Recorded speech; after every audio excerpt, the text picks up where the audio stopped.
আমার স্ত্রীর বয়স কম থাকায় সে আমায় সবসময় দূরে দূরে রাখত। আমি তার ব্যবহার আচরণে আমি খুব কষ্ট পেতাম। আমি তার স্বামী হয়েও তার রুমে আমার জায়গা হতো না। এর চাইতে বড় কষ্ট আর কি হতে পারে? আমি বিয়ে করেছি 6 মাস হবে, অথচ তার সাথে আমার পর্যন্ত কিছুই হয়নি। আমি আমার স্ত্রীকে বলতাম, তুমি এমন করছো কেন? যদি আমাকে পছন্দ না হতো তাহলে আমায় বিয়ে করলে কেন? একদিন আমি অফিসের কাজে ব্যস্ত ছিলাম। আমি বাসায় ফিরলাম রাত 12টার সময়। আমার স্ত্রী আমায় বলল, আজ একটা খুশির খবর আছে। আমি বললাম, তুমি তো বলো তোমার কি খুশির খবর? আমার স্ত্রী বলল, আমি মা হতে চলেছি। আমি আমার স্ত্রীর মুখে একথা শুনে মনে হলো আকাশটা আমার মাথায় ভেঙে পড়ল। কারণ আমি তো তার সাথে কিছুই। এটা আবার কিভাবে সম্ভব? আমি সেই রহস্যটা জানার জন্য আমি আমার স্ত্রীর পিছু লাগলাম। তারপর আমি যা দেখেছিলাম তা শোনার পর বন্ধুরা, তোমরা অবাক তো হবেই, সাথে মাথাটা গরম হয়ে যাবে। আসলে ঘটনার সূত্রপাত কিভাবে তা এবার বলেনি। আমি জিসান রহমান পেশায় আমি একটা বড় কোম্পানির ম্যানেজার। সারাদিন অফিসে কাজের চাপের মধ্যে দিয়ে কাটাতে হয়, সেহেতু বাসায় খুব বেশি থাকা হয় না। এর মাঝে আমার স্ত্রী রোহিত একজন মডেল। ওর বিভিন্ন কাজ থাকে শ্যুটের জন্য। আমরা এক প্রকার ব্যস্ত কাপল যারা নিজেদের কেরিয়ার নিয়ে সব সময় ব্যস্ত। রোহিতের সাথে আমার দিনে দেখা হয় মাত্র 2 বার, একবার সকালে আরেকবার রাতে। মাঝে আমাদের টুকটাক ফোনালাপ হলেও দেখা হওয়ার সুযোগ নেই। এভাবেই আমার বিবাহিত জীবনের সংসার চলে। তো এমনই এক সকালের কথা। আমি নাস্তা সেরে অফিসে চলে যাই। সারাদিন অফিসের কাজ থাকে আমার। দিনে আর ব্যাক করা হয় না বাসায়। সেক্ষেত্রে অফিসেই দুপুরের খাওয়াটা করতে হয়। মাঝে মাঝে তো অফিসে ডিনার করতে হয়। তো সেদিন অফিসে যাওয়ার পর নিত্যদিনের মতো কাজে ডুবে গেলাম। বসের কেবিন থেকে একজন এসে জানান দিল যে আজকে আমার অ্যাসিস্ট্যান্ট আজ আসেনি, এবং কেন আসেনি সে ব্যাপারেও কাউকে জানায়নি। বসের কাছে গিয়ে জানতে পারলাম বিষয়টা। বস আমাকে একগাদা শাসানি দিয়ে বলল, তোমার কি মাথায় সেন্স নাই? এতই ম্যাচিউর তুমি। আজ অফিসে একটা ইম্পর্ট্যান্ট মিটিং আছে তুমি জানোই, অথচ তোমাকে দেয়া ফাইল তুমি দিয়ে রেখেছ গাধা দীপককে, আর সে আজ অফিসে আসো না। এদিকে শাহিন সাহেবের কোম্পানির লোকজন চলে আসছে প্রায়। আজকে উনাদের সাথে যদি ডেলটা না হয় তাহলে তুমি জানো আমাদের কোম্পানি কতটা লসের মুখোমুখি হবে। আমি আমতা আমতা করে বললাম, স্যার আসলে আমাকেও ফোন করে কিছু জানায়নি যে কেন আসলো না আজ। আমি জানলে আগেভাগে নিজেই ফাইলের কাজ শেষ করে গুছিয়ে রাখতাম। বি অফ জিসান, তোমার উপর ভরসা করাটাই আমার ভুল হয়েছে। আজ যদি মিটিংটা না হয় তবে তোমার চাকরি থাকা সিওরিটি ও আমি দিতে পারছি না আগে। স্যার প্লিজ স্যার, আমাকে 1 ঘন্টা সময় দিন স্যার, আমি ওই ফাইলটা রেডি করে আনছি। প্লিজ স্যার, 1 ঘন্টা না তোমাকে টাইম দিলাম ফাইলটা রেডি করার জন্য। যতক্ষণ না শাহিন সাহেবের কোম্পানি থেকে লোক আসছে ততক্ষণ পর্যন্ত তুমি এসব গোছগাছ করো। আর যদি না পারো তাহলে তোমার উপর দিয়ে আর অফিসের উপর দিয়ে কি যাবে তা মনে রেখো, তাহলে হয়তো তোমার চাকরিটা চলে যাবে। তৎক্ষণাৎ আমি কেবিন থেকে বেরিয়ে আসলাম। দীপককে একবার কল দিলাম, তখনই রিং হতে হতে শেষ পর্যায়ে কল কেটে গেল, অথচ রিসিভ হলো না।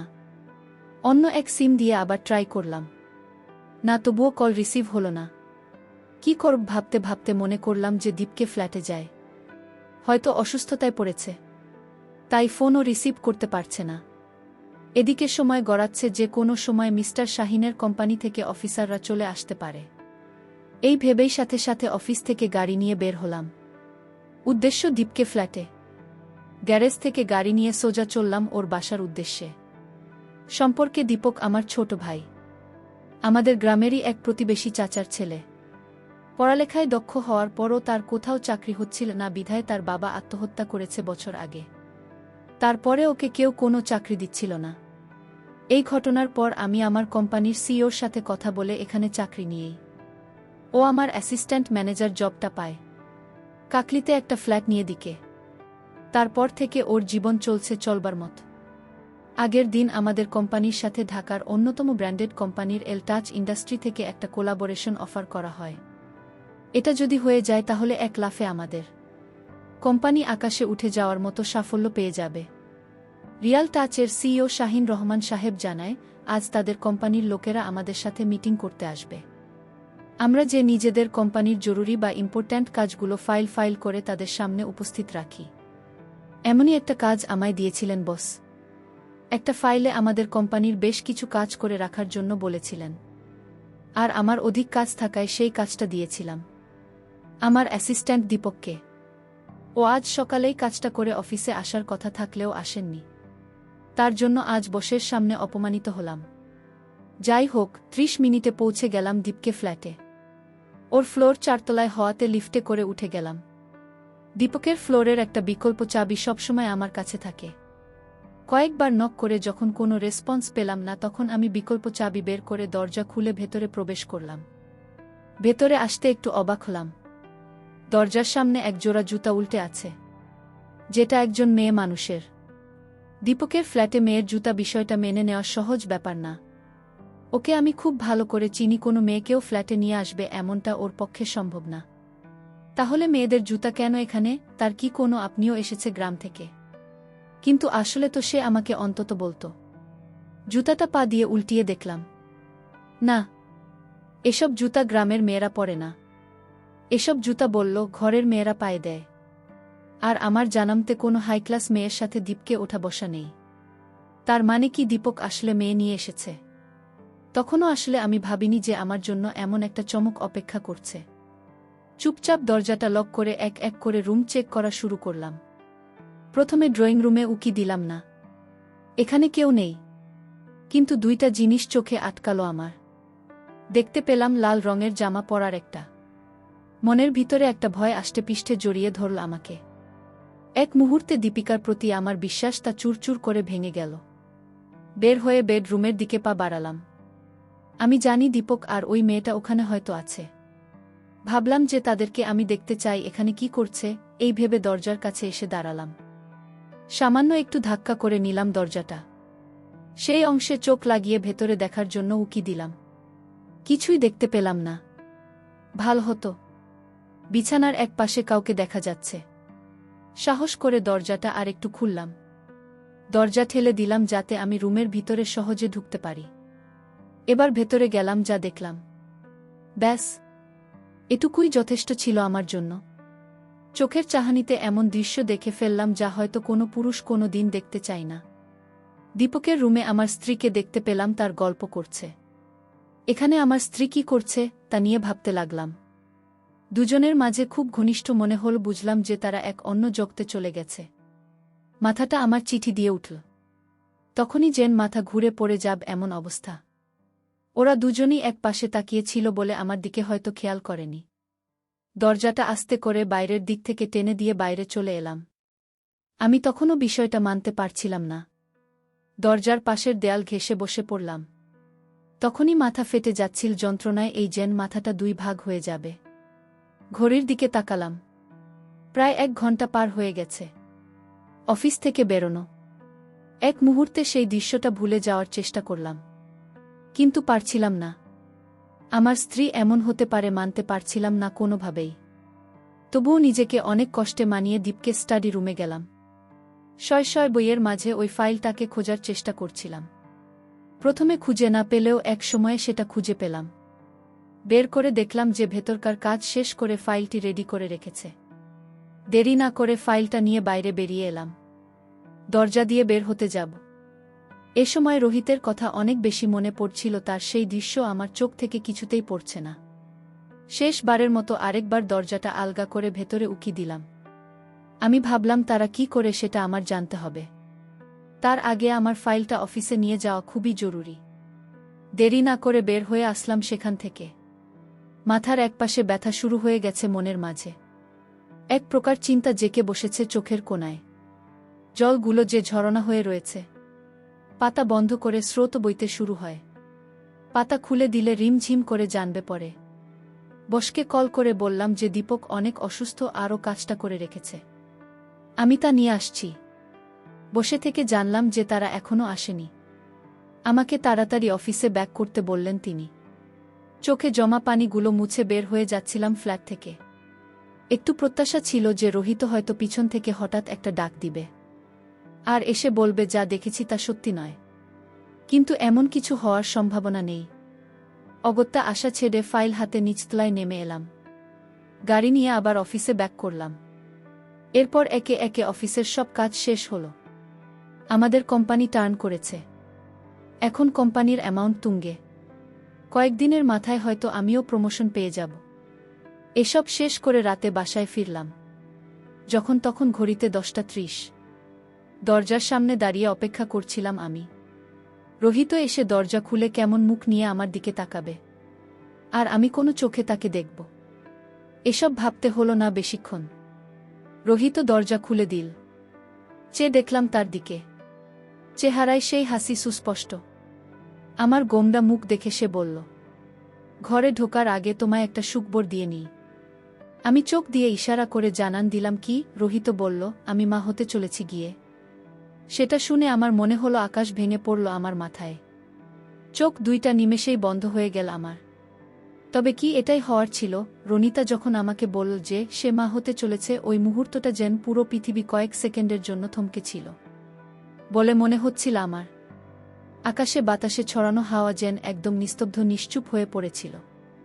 প্রায় 1 মিনিট চুপ থাকার পরও যখন কি বলবে ভেবে পাচ্ছিলাম না, তখন রোহিত আমাকে একটা ধাক্কা দিয়ে বলল, কি গো, এত মধুর একটা সংবাদ দিলাম আর তুমি মতো চুপ করে দাঁড়িয়ে আছো।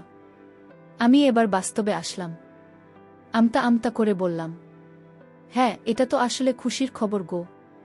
রোহিত আমার কথায় মুখটা মলিন করে পাতল। সে এখন মনে মনে প্রত্যাশা করছে যে আমি হয়তো এখন তাকে বলবো, তুমি আমায় ধন্য করলে।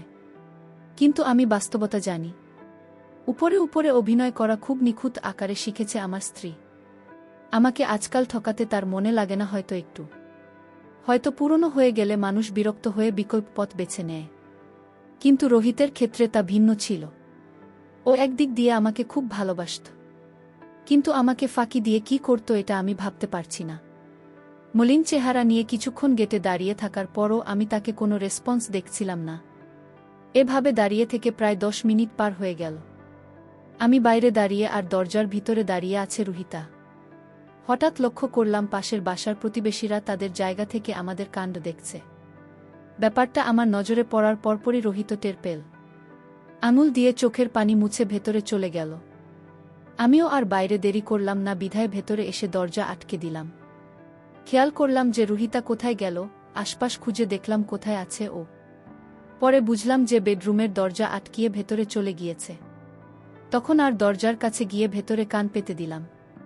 বহু করে কান্না ছাড়া আর কোনো শব্দ আসছে না। বুঝলাম যে রুমটা আমার আচরণে কষ্ট পেয়েছে।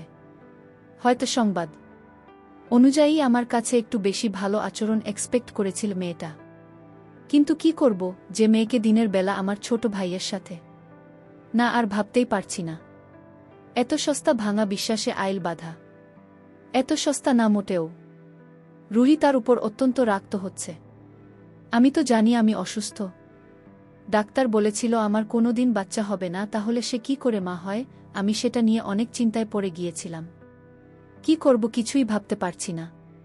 আমি আমার স্ত্রীকে আর বিশ্বাস করতে পারছি না। আমি ভাবলাম কাল আমি রুহিতাকে জিজ্ঞেস করব। আমি তাই পরিকল্পনা করলাম। পরদিন অফিসে গেলাম। অফিস থেকে ফিরে এসে দেখি রোহিত রুমে নেই। আমি তাকে চারদিকে খুঁজতে লাগলাম। আমি তাকে কোথাও খুঁজে পেলাম না। আমি ভাবলাম দেখে আসি তো আমার ছোট ভাইয়ের রুমে গেছে কিনা। আমি আমার ছোট ভাইয়ের রুমে গেলাম। তারপর দেখলাম রুম ভিতর থেকে লক করা। আমি দরজায় টোকা না দিয়ে কান পেতে শুনতেছিলাম। তারা কি বলে আমি শুনতে পেলাম। একজন কবিরাজের কথায় আমার ছোট ভাই তাকে কবিরাজের পানি পড়া দিচ্ছে। আর সেটা আমার স্ত্রীকে আমার ছোট ভাই নিয়ম করে খাইয়ে দেয়। এতে নাকি আমার স্ত্রী মা হবে। আমি তাদের এই কথা শুনে বুঝলাম আমার স্ত্রী কোনো পাপ করেনি। তাহলে কি আমি তাদের কথা ভুল ভেবেছিলাম?